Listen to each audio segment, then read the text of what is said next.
las comunidades judías pueden volverse un blanco muy importante. Y entonces se van a empezar a dar una serie de ataques en contra de esas comunidades que funcionaban más o menos con un común denominador.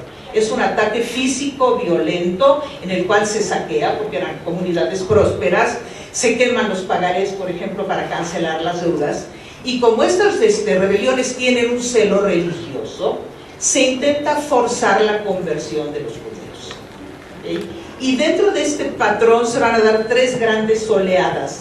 ¿Sí? Una oleada en 1378, otra muy violenta en 1391, patrocinada por un eclesiástico llamado Vicente Ferrer, que por cierto es santo de la Iglesia Católica. Digamos que una cosa no tenía que ver con la otra, me imagino. Y hay otra oleada muy violenta entre 1412 y 1414. ¿Sí? Incluso yo por aquí tengo algunos números del número de víctimas. Por ejemplo, la oleada de 1378 causó 2.000 muertos únicamente en Córdoba y 5.000 muertos en Valencia. La de 1391 causó 40.000 muertos. ¿Sí? O sea, esto también nos permite darnos idea del número de judíos que vivían en España. Apreciados hermanos, nuevamente con ustedes el hermano Luis Alberto González Ceballos. Yahvé les bendiga. Y permítame continuar con el tema sobre la Inquisición. Estoy, por medio de algunos capítulos, que les muestro el tema de la Inquisición. Acá tengo en mis manos mi libro que se titula La Inquisición, barbarie de un poder vigente, cuya presentación la hace Valdemar Espinosa Soriano, quien fue director de la Escuela de Posgrado de la Facultad de Ciencias Sociales de la San Marcos, acá en el Perú. Y hoy quiero avanzar con el contenido de mis temas sobre la Inquisición, hoy con el capítulo 3, titulado Analizando los contenidos de Enlace Judío sobre la Inquisición española. Repito, el tema de hoy es analizando los contenidos de Enlace Judío sobre la Inquisición española. Y permítame hacer mención hoy quiero hacer un análisis de una distinguida oradora, la distinguida oradora Jenny Torenberg. Quiero hablar brevemente acerca de quién fue Juan Crisóstomo o Juan de Antioquía para la Iglesia Católica, para hablar acerca del antisemitismo o el antijudaísmo o la Inquisición española, pues tenemos que ir a las raíces del catolicismo, ¿verdad? Porque la Inquisición es una obra de la Iglesia Católica Apostólica Romana. La Inquisición fue, de alguna manera, institucionalizada en la cuarta sesión del Cuarto Concilio de Letrán en el año 1215 por el Papa Inocencio III. Él se institucionaliza la Inquisición, que es un aparato judicial católico para perseguir a los que ellos llaman herejes. La palabra hereje significa el que tiene libertad para escoger. Y para la Iglesia Católica no se puede tener libertad para escoger, solo se tiene que aceptar lo que la Iglesia Católica enseña como dogma, como enseñanza. Y quien elige por sí mismo algo que no eligió la Iglesia Católica para que se crea, es considerado un hereje, alguien sujeto a persecución, tortura y muerte. Repito, quiero hablar un poquito acerca de Juan Crisóstomo. ¿Quién fue Juan Crisóstomo? O Juan de Antioquía. Juan de Antioquía o Juan Crisóstomo, la palabra Crisóstomo le pusieron asociado con un término boca de oro, porque es considerado por la Iglesia Católica el más famoso orador que ha tenido la Iglesia Católica. Esto en Red Católica Mundial lo afirman sin eufemismo, sin ambages, sin rodeos, sin circunloquios. Considera la Iglesia Católica que Juan Crisóstomo es el orador más grande que han tenido ellos. Bueno, grande en el término, diríamos, de influencia católica. Por eso lo llaman boca de oro. Juan Crisóstomo nació el 14 de septiembre del año 347, después de Jesús, por supuesto, y muere en el año 407. Él llega a ser un clérigo católico, llega a ser patriarca de Constantinopla y es considerado por la Iglesia Católica uno de los 4, entre comillas, grandes padres de la Iglesia de Oriente. Y justo quiero decirles que la Iglesia Ortodoxa griega también lo valora como uno de los más grandes teólogos y uno de los 3 pilares de dicha Iglesia Ortodoxa griega, juntamente con Basilio, entre comillas, el Grande, y Gregorio Nacianceno. Entonces, ¿por qué les estoy diciendo esto? Porque para la Iglesia Católica es el más grande orador Juan Crisóstomo, y para la Iglesia Ortodoxa griega es uno de los 3 más grandes teólogos de la historia de la Iglesia Ortodoxa griega. Y recuerden de que de ahí vivimos en un contexto de guerra.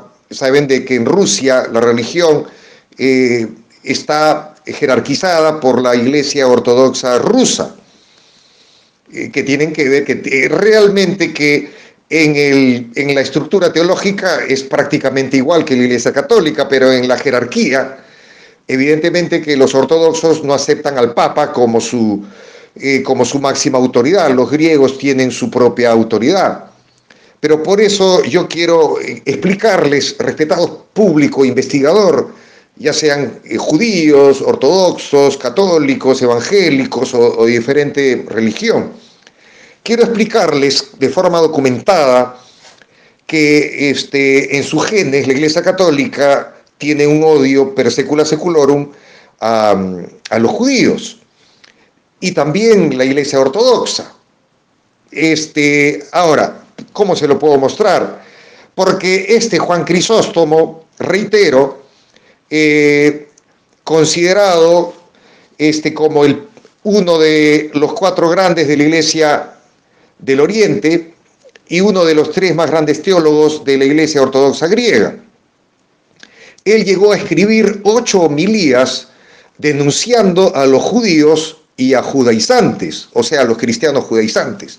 La palabra homilía, ¿qué significa homilía? La palabra homilía significa los comentarios luego de leer un texto de la Biblia. O sea, él escribió 8 homilías, o sea, 8 comentarios sobre determinados pasajes de la Biblia. Y en estos 8 llamados, estos comentarios, que fueron evidentemente contra los judíos y contra los judaizantes, esto produjo un sentimiento antijudío histórico en la estructura teológica católica. Esto provocó la introducción de legislaciones antijudías.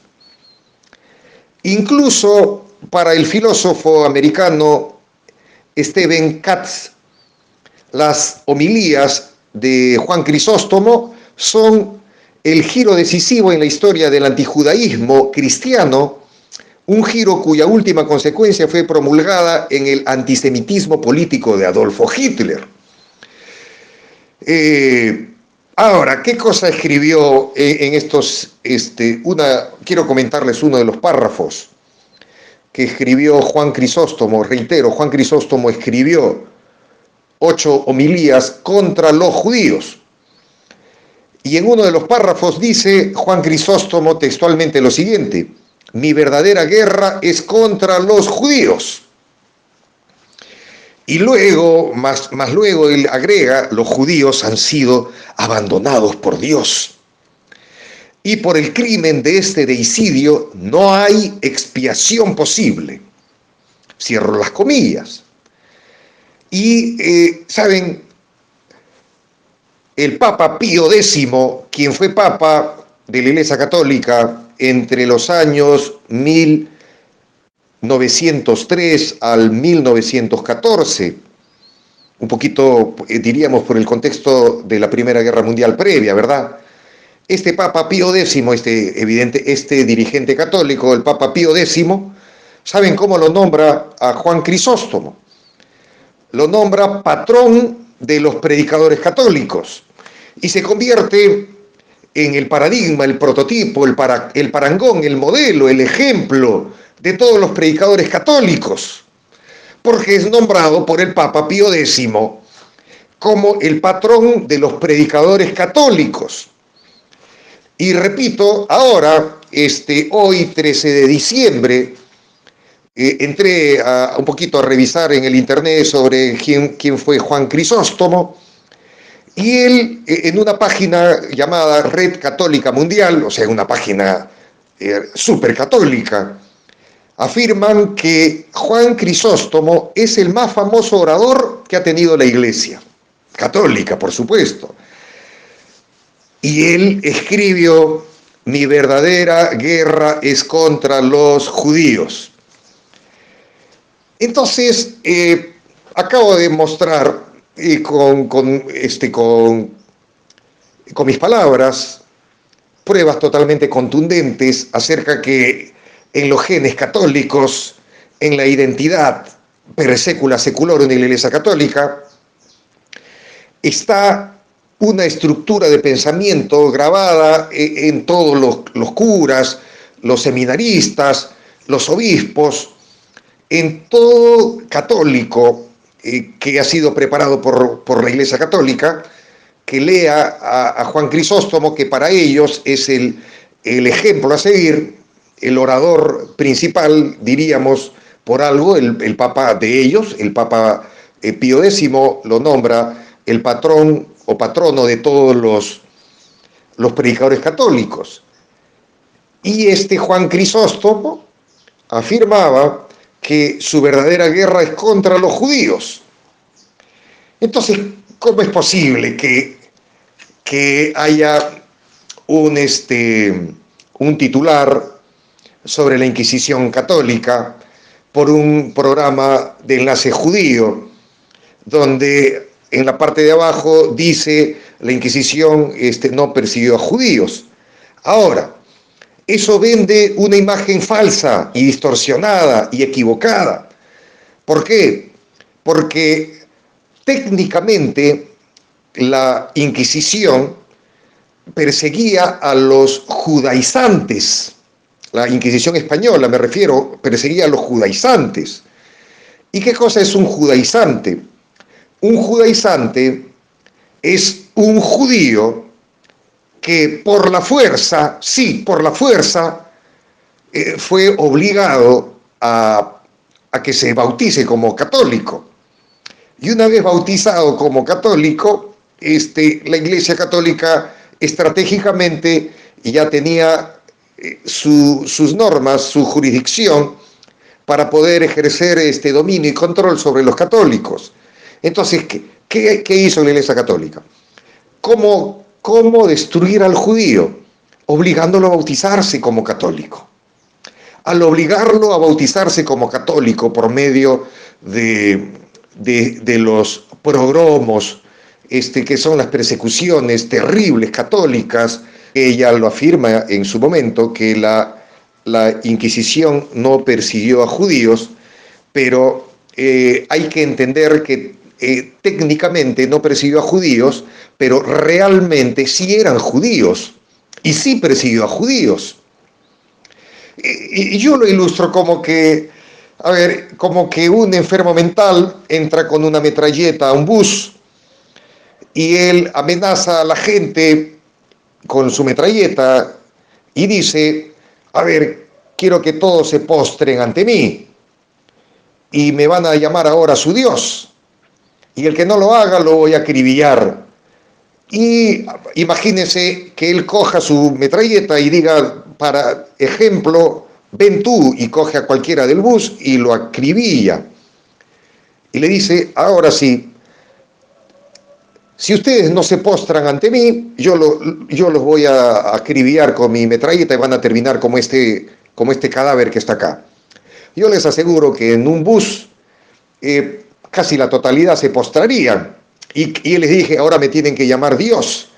Y la mayoría se postrarían y le llamarían Dios. Y les va a decir de ahora en adelante: ahora ustedes que se han postrado ante mí, se van a llamar los postrados. Y al ser ahora llamados los postrados, ahora van a formar parte de mi religión, que se llaman los postrados.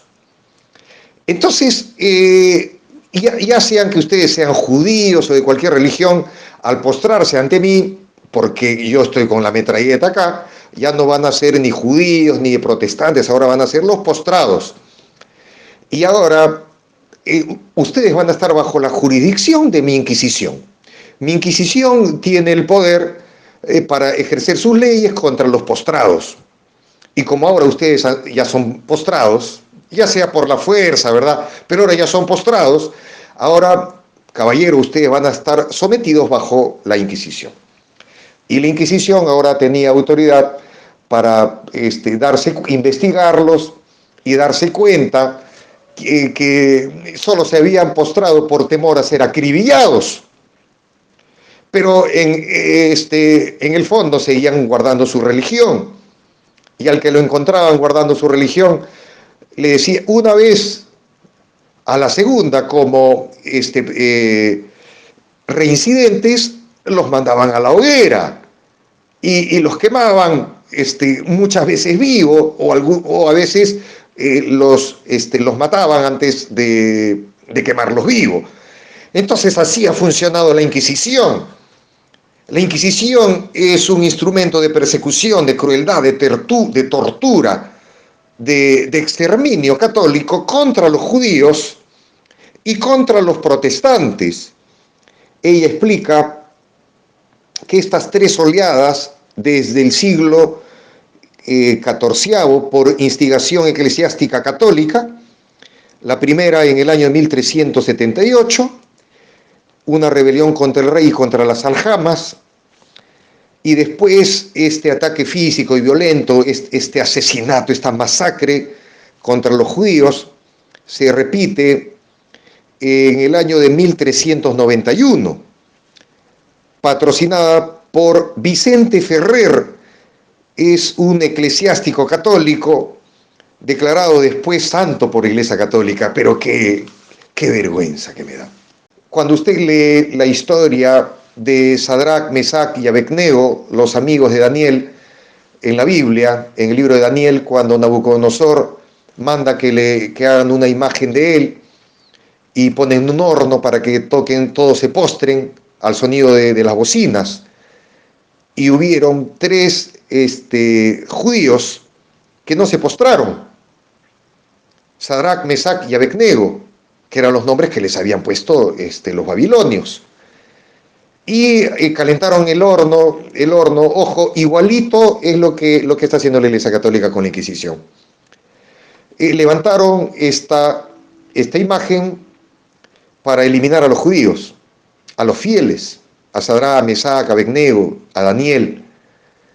En ese momento no estaba Daniel, porque si no, tampoco se hubiera postrado. Casi todos se postraron, el resto, pero hubieron tres fieles judíos, Sadrach, Mesach y Abednego, que no se postraron. Ahora, ¿por qué les cuento esto? Para poder ilustrar de forma muy, diríamos, directa mi opinión bíblica acerca de lo que yo considero ser fiel. Una persona es fiel a Dios cuando solo le rinde culto a Dios, aunque te cueste la vida. Y ya sea judío o no judío, el que se postra a algo que no es Dios para salvar su vida es un cobarde y un traidor. Muchos mártires prefirieron la hoguera antes de volverse traidores. Así que discúlpeme, pero yo estoy diciendo mi opinión. Yo estoy de acuerdo con los judíos askenazí en este punto, donde es preferible dejarse matar a cambiar de religión. En cambio, en el mundo sefaradí es válido cambiar de religión para salvar la vida, que es una idea de Maimónides. O sea, los sefaradíes, según Maimónides, sí aceptan para salvar la vida, cambiar religión. Si yo, permítame dar una opinión, es una traición. Acabo de explicar que la Inquisición española sí tenía en el fondo, un odio y un rechazo contra los judíos, y que sí fue establecida por influencia de la Iglesia Católica contra los judíos que vivían en España. Eso es la conclusión que yo comparto con ustedes.